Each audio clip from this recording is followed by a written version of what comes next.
Hi, and welcome to Reddit Confessions. Buckle up, because this one doesn't end how she expected. She came home humming. That's what got me. It wasn't the text that said, "Don't wait up." It wasn't the fact that she left wearing the perfume I bought her for our anniversary, the one she said gave her headaches. It wasn't even that she wore the heels she'd sworn off 2 summers ago when we went to that wedding and she twisted her ankle in the parking lot. It was the humming. She walked through the front door like a breeze, not like a wife returning from her ex's party.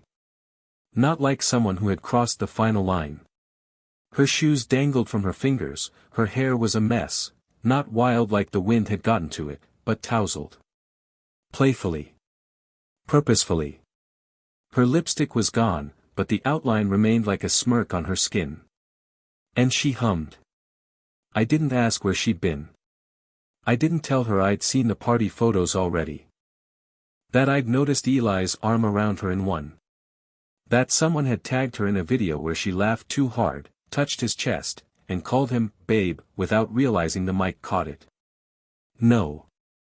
I just stood there in the kitchen, holding the ceramic mug she gifted me 2 Christmases ago. The one that says, "Best husband ever," ironic, really, since she hadn't used the word husband in months. Not in public, anyway. She didn't even look at me. Just walked past, dropped her heels by the door, and floated up the stairs like she didn't just crush whatever was left of us beneath those silent steps. And still, she hummed. That was Saturday night. By Sunday morning, the humming stopped. Because when she came downstairs in her robe, expecting coffee and maybe awkward silence, she found a letter on the table. Next to it, a flash drive. And next to that, a set of keys she hadn't seen in years. She looked confused. Then she looked scared. She called my name, but the house was empty. No note saying where I went. No goodbye. Just one sentence printed in bold at the bottom of the letter. Now you get to wonder. She didn't move for at least 2 minutes. Just stood there in the kitchen doorway with her robe slightly falling off one shoulder, her mouth parting as if about to speak but forgetting how. I watched her through the security camera I had placed in the corner shelf months ago, not because I didn't trust her back then, but because I had stopped trusting myself. Now, I needed proof of her reaction. She picked up the letter first. Her fingers trembled, which caught me off guard. I expected annoyance. Maybe anger. But not fear. She read the first paragraph twice. Then a third time. I know this because she mouthed the words again under her breath. Delaney. Since you chose to revisit the past, I've decided to do the same. Enclosed is everything you left buried. Don't worry, I didn't break anything. I just opened a few doors. She dropped the page halfway through the second paragraph, like it burned her. Then her eyes snapped to the flash drive. It was small. Black. Unlabeled. She didn't plug it in right away. She walked to the back window first. Looked out like I might be standing in the yard with my arms crossed, watching from the bushes. She even opened the door and called my name, once. Softly. Like she wasn't sure she wanted me to answer. I didn't. Because I wasn't there. By then, I was 200 miles away, checking into a motel under a different name, with a burner phone and a copy of the prenup she swore we'd never need. I wasn't hiding. I was watching. Back in the kitchen, she finally picked up the flash drive. She paced with it. Rolled it between her fingers like a coin. Then, against what I assume was her better judgment, she plugged it into her laptop. This is where things shifted. Because the screen didn't just show documents. It opened a folder titled You. Inside were photos, not of her, but of her phone screen. Screenshots I had taken using a syncing tool I built for her marketing work laptop. I never used it, until a month ago. Messages. Voicemails. Calendar events with names she said she hadn't spoken to in years. There was even one labeled, Eli, Fire Pit Night. I had timed everything. The moment she opened that folder, her laptop camera activated. I saw the exact second her face fell. She whispered, "Oh my God," and then slammed the screen shut like it would make the evidence disappear. But it was too late. She ran to the dining room, opened the drawer where we kept spare envelopes. Pulled out one. Opened it. Inside was the second surprise, the set of spare keys. Not to our house. To the storage unit on Sycamore Drive. One she didn't even know existed, because I rented it 2 years ago. That unit now contained everything she thought I'd never see. All the little tokens and memorabilia she kept hidden in our basement, the old hoodie from Eli, the box of Polaroids she once claimed she'd burned, and the burner phone I found tucked behind the books in her office. I didn't destroy them. I displayed them. Neatly. Labeled. So that when she opened that door with those keys, and she'd walk into the museum of her own betrayal. But the cruelest part. I wasn't there to witness any of it. Because by that time, I was sitting across from someone I hadn't spoken to in 9 years. Someone who knew Delaney better than I ever did. And she had her own story to tell. The cafe was one of those places that tried too hard to feel rustic. Reclaimed wood tables, Edison bulbs, and overpriced espresso that came in mugs too small for my hands. I sat in the corner booth, tucked beneath a framed photo of a forest neither of us would ever walk through again. The moment she walked in, everything around me dimmed like a theater light cue. Marla. Delaney's former best friend. The one she used to call her soul twin. The one she hadn't spoken to since the week after our wedding. I never knew why.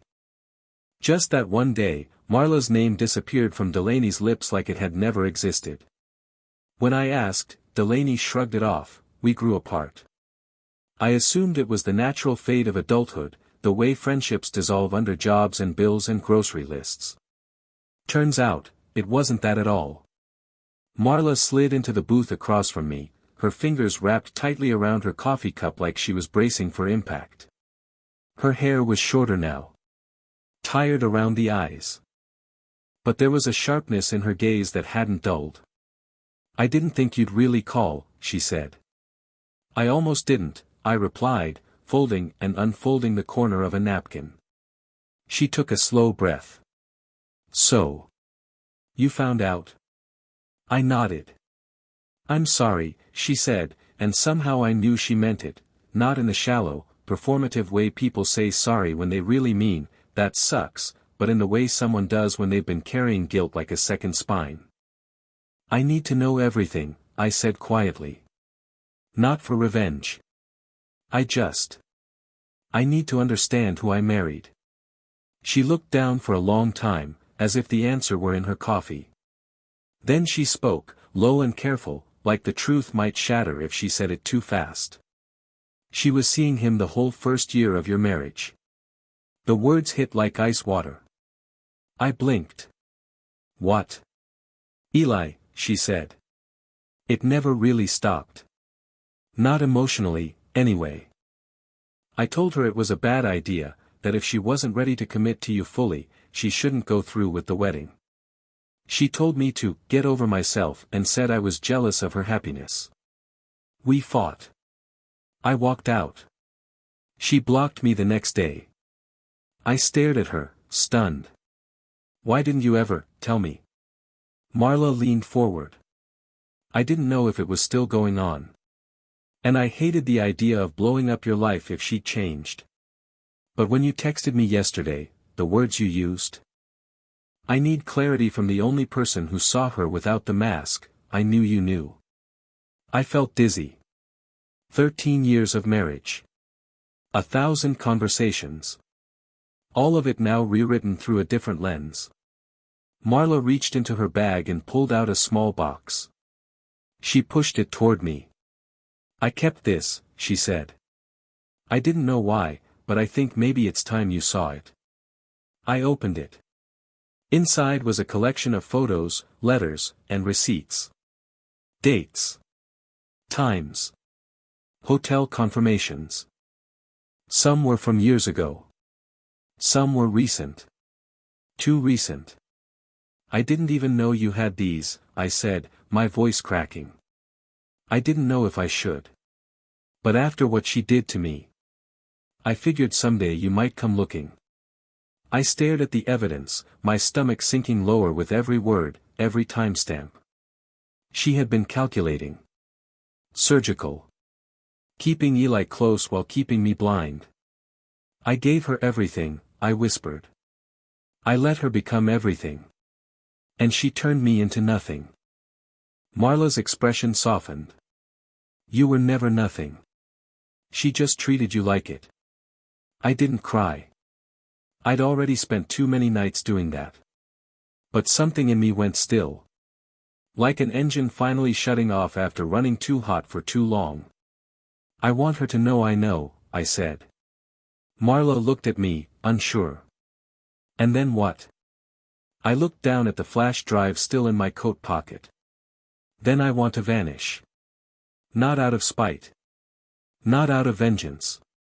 But because maybe the only way to win was to leave her alone with everything she'd broken.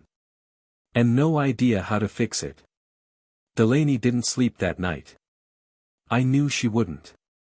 She wandered the house like a stranger, pacing between shadows, checking the garage twice, flipping light switches that led nowhere, as if hoping one bulb might reveal the old version of her life. The one where I was still waiting on the couch with microwaved leftovers and small talk about her long day. But this time, the house didn't play along. It creaked. It echoed. And it kept giving her silence where answers used to be. When the sun finally slipped over the horizon, she stood barefoot in the hallway for nearly half an hour, just staring at the office door. My office. The one she never cared to step into unless she needed a charger or an excuse. Now it was a crime scene, and her fingerprints were all over the mess. She opened the door slowly, like something might jump out. But it didn't. The desk was spotless. The monitor off. But the small, gray safe, the one I told her held insurance documents and old tax returns, was cracked open. She hadn't noticed before. Not until now. It was empty. That's when she panicked. I watched her through the second feed. Her hands darted into drawers. She lifted books, checked behind the wall art, tore open the closet with enough force to rip one of the sliding doors off its track. She muttered my name under her breath, low and panicked, then louder, more frantic. Curtis. Curtis. But the house didn't respond. She grabbed her phone, dialed my number. It rang once. Then voicemail. She tried again. Same result. She opened our shared bank app, and her breath caught when she saw the login failed. 2 more attempts. Nothing. She wasn't locked out. The account didn't exist anymore, at least, not for her. That's when she ran upstairs. Not to call the police. Not to cry. She went to the closet. Not hers. Mine. The left side was gutted. Everything gone. Every shirt, every shoe, even the flannel she once begged me to burn and secretly wore when I traveled for work. All of it, gone. Except for one thing. On the floor of the closet, exactly where she'd notice it, sat the old photo of us in Vermont. Our 3rd anniversary. We were standing on a hiking trail, sweaty, smiling, young and unaware. That photo had sat in a frame beside our bed for a decade. But now, it was out of the frame. Folded. And across the back, I'd written one sentence. You can't rewrite history just because you regret the ending. She dropped the photo. Then she finally cried. I wasn't trying to hurt her. I didn't key her car. I didn't send her photos to anyone. I didn't make a scene. What I did was quiet. Personal. Devastating in its simplicity. I left. Not just physically. I disappeared from our shared systems. I locked down accounts. I transferred what was legally mine into new homes under different names. I backed up everything I needed and left behind everything that could rot with her new reality. I took what mattered and walked out without slamming the door. Because sometimes the loudest goodbye is the one where you don't say a single word. She tried texting next. Pages of it. Some confused. Some angry. One said, "You're blowing this out of proportion." Another, "I only went to that party because you stopped trying. This is on you." And my favorite, "Can we talk? Please. We can fix this."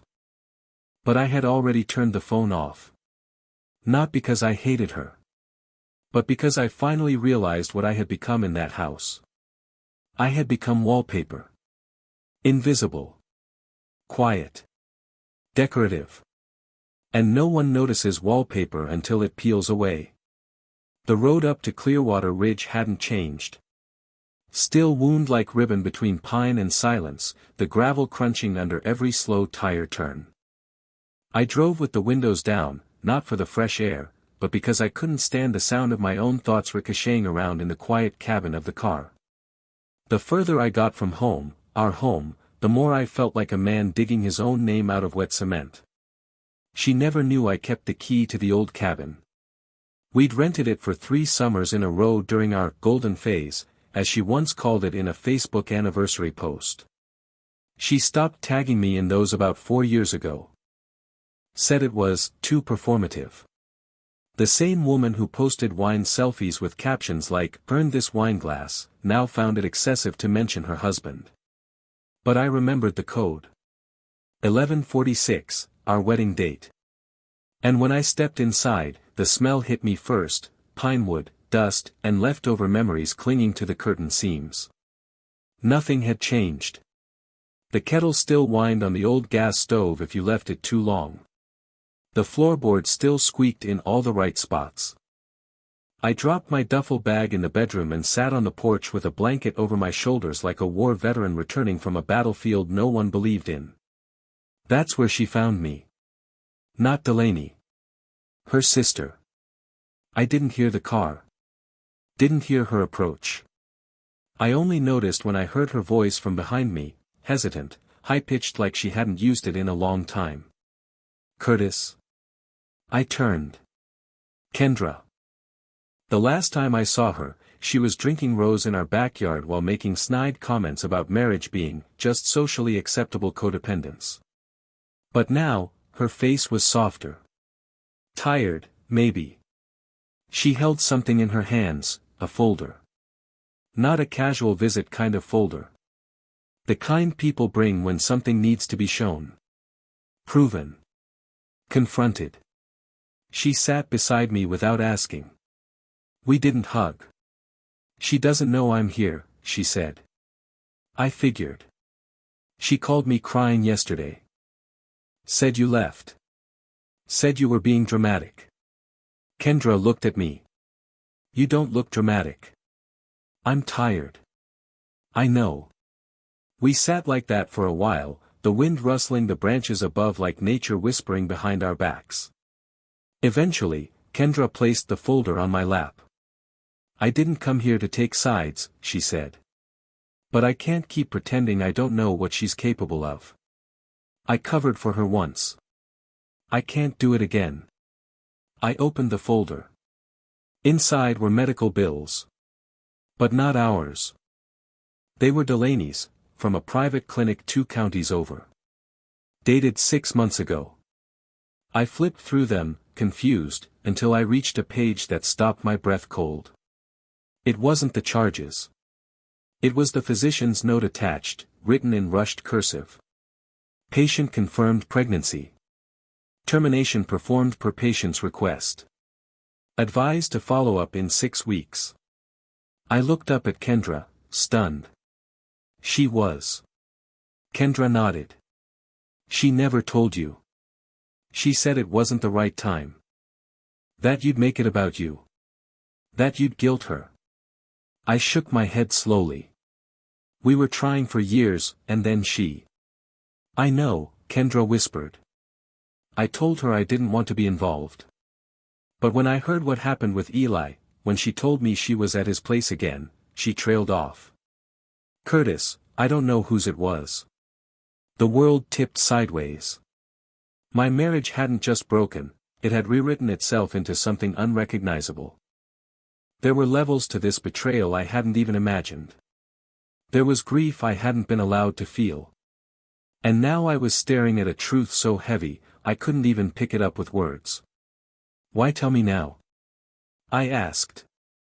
Kendra looked away, eyes shining with something that wasn't quite guilt. Because I couldn't stand watching her destroy you.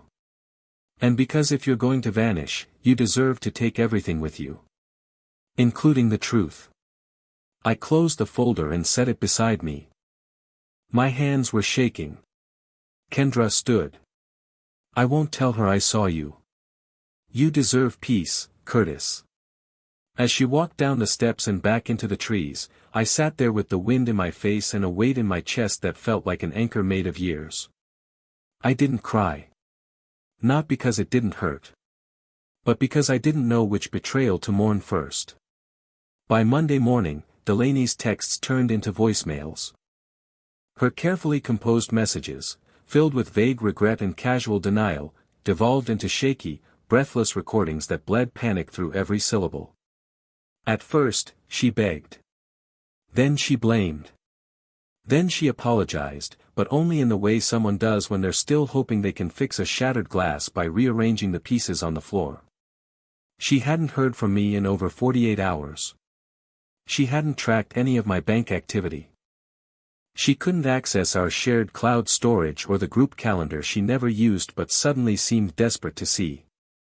The only thing she found was a series of redirects, digital dead ends I'd left behind intentionally, like traps in a maze. And when she realized I'd erased the location history on every device I once owned, something snapped in her. She started calling everyone, except me. Her sister. Her friends. My co-workers. Even my barber. She spun the story differently each time. For some, I was having a breakdown and needed to be talked down. For others, I was ghosting her after a minor disagreement.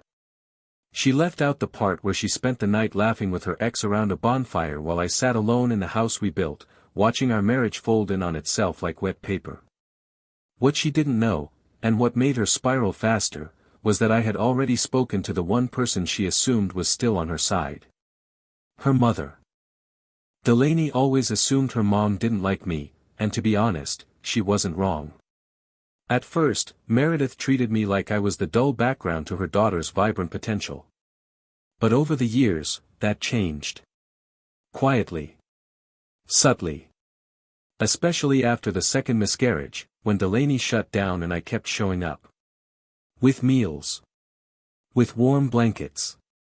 With silence, when that was all she wanted. Meredith noticed that. And she noticed when her daughter stopped coming around, except when she needed something. So when Delaney called her that morning, hysterical, asking if I had reached out, her mother said no. But she also said something else, something that made Delaney go completely still on the other end of the line. Curtis stopped pretending. Maybe it's time you do the same. She hung up immediately. That afternoon, she drove to the storage unit. I had expected her to find it sooner. I left the keys where she would. But I didn't expect her to go alone. No sunglasses. No disguise. Just her, disheveled, unshowered, dressed in the same hoodie she used to wear when she claimed to be working late, but was really staying at Eli's place. She entered the unit and stood there in the center for a long time. Surveillance showed her just staring at the boxes, the labeled files, the burned CDs, the printed screenshots with dates circled in red ink. But it wasn't the evidence that broke her.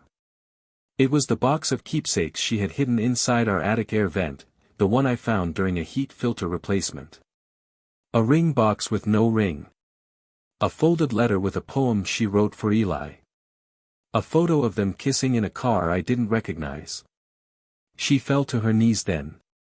Shaking. The footage didn't have sound, but I didn't need it.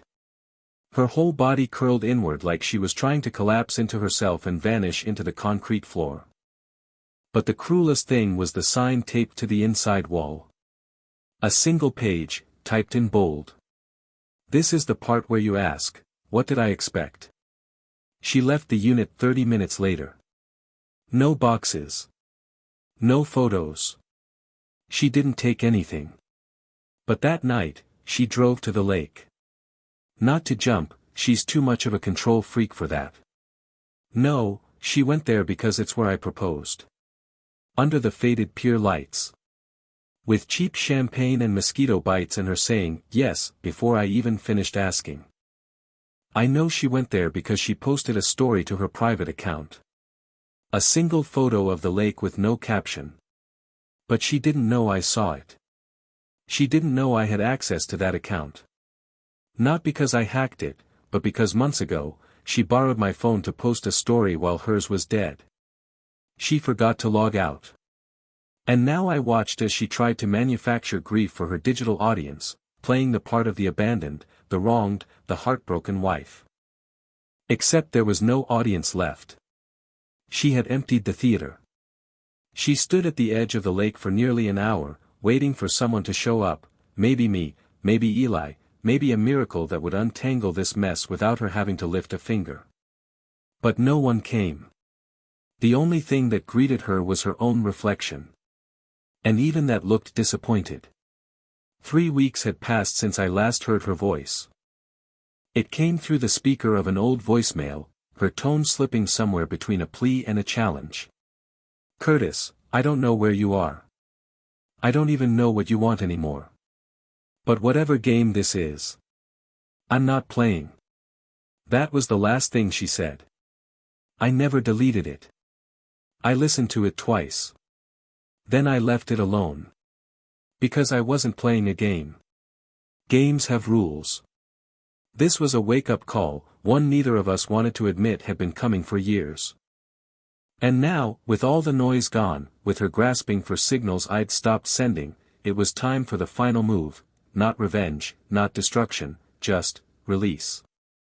I rented a small U-Haul van under a different name and drove to the storage unit in the early morning haze. I had already packed everything she thought I wouldn't find. I didn't set fire to it. I didn't smash it in a field while screaming into the sky. No, I wrapped every item in tissue paper, bubble wrap, or file sleeves. I labeled each box meticulously. I organized them by year. And then I placed a note at the top of the first container. It read. I didn't want this. But you made it mine. Now I'm giving it back. She would receive it the next morning. I scheduled the delivery for exactly 8:04 a.m., a time I knew she'd be home, just out of the shower, in that 10-minute window before her first coffee. The courier had no idea what he was delivering. Just a name. Just an address. But when she opened that van and saw the neat wall of sealed boxes with her name on every label, I knew it would hit her like a slow-falling hammer. The kind that doesn't shatter you all at once, but takes its time. Meanwhile, I drove south. Past the state line. Past anything that reminded me of her voice or the outline of her perfume in the hallway. I stayed off the highways. Stuck to winding back roads. I wanted to feel what it was like to disappear in a way that felt earned, not escaped. I didn't leave a forwarding address. I didn't file for a new number. I didn't even bring my old photos. The only thing I took with me was one sheet of paper, a photocopy of our vows. I'd scribbled one sentence across the bottom with a pen that barely worked anymore. Promises lose their shape in silence. And for the first time in years, I breathed without that crushing ache in my chest. Not because I had clarity. But because I had no more weight to carry. It wasn't my job to fix the broken parts of a story she kept rewriting behind my back. That night, she called again. I didn't answer. I let it go to voicemail, not because I was punishing her, but because I knew the version of me she was speaking to no longer existed. The message was short. Just 6 words. I never thought you'd actually go. She said it like I was supposed to be flattered. But I wasn't the man who stayed anymore. I wasn't the man who waited at the window for her car to pull in the driveway, heart in hand. I was the man who left the keys under the doormat of her memory, and walked away. And as she stood in the doorway that morning, staring at the pieces of her own deception neatly catalogued in brown paper and tape, she wasn't confused anymore. She was alone. Not abandoned. Alone. Because this time, she wasn't the one who walked away first. Weeks passed. Then a month. Then another. Her calls eventually stopped. Not because she ran out of things to say, but because she finally understood I wasn't listening anymore. She kept the boxes. Never returned them. I know this because I checked the return address I had assigned to a private P.O. box. Nothing came back. No apology. No rebuttal. No closure. And I didn't need one.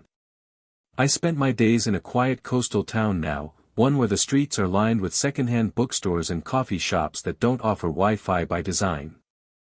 I work remotely, help a local bakery with their website, and sometimes walk barefoot on the beach before sunrise just to remind myself that I still exist outside of what I lost. I'm not healed. Not in the way movies make it look. But I'm whole in a different way now, not because someone fixed me, but because I stopped handing my worth to people who didn't know how to hold it. One morning, while sorting through an old canvas bag I hadn't opened since the move, I found a photo I didn't remember packing. It wasn't of her. It was of me, younger, tired, but smiling. I looked at it for a long time. Not with grief. Not with anger. With peace. Because that version of me deserved more than he got. And I finally gave it to him. If she ever thinks of me, I hope it's not with regret. I hope it's with silence. The kind that stings a little. The kind that makes you sit with yourself and ask, what did I really lose? And the answer? Someone who would have stayed forever, if you hadn't given them every reason to leave. Thank you for watching this story on Reddit Confessions. If you've ever had to walk away from something painful, even if it wasn't dramatic or loud, tell us in the comments what helped you let go. What gave you strength? What moment in your life felt like a quiet revolution? We'd love to hear your story. And don't forget, sometimes the bravest thing you can do is leave without slamming the door. See you next time.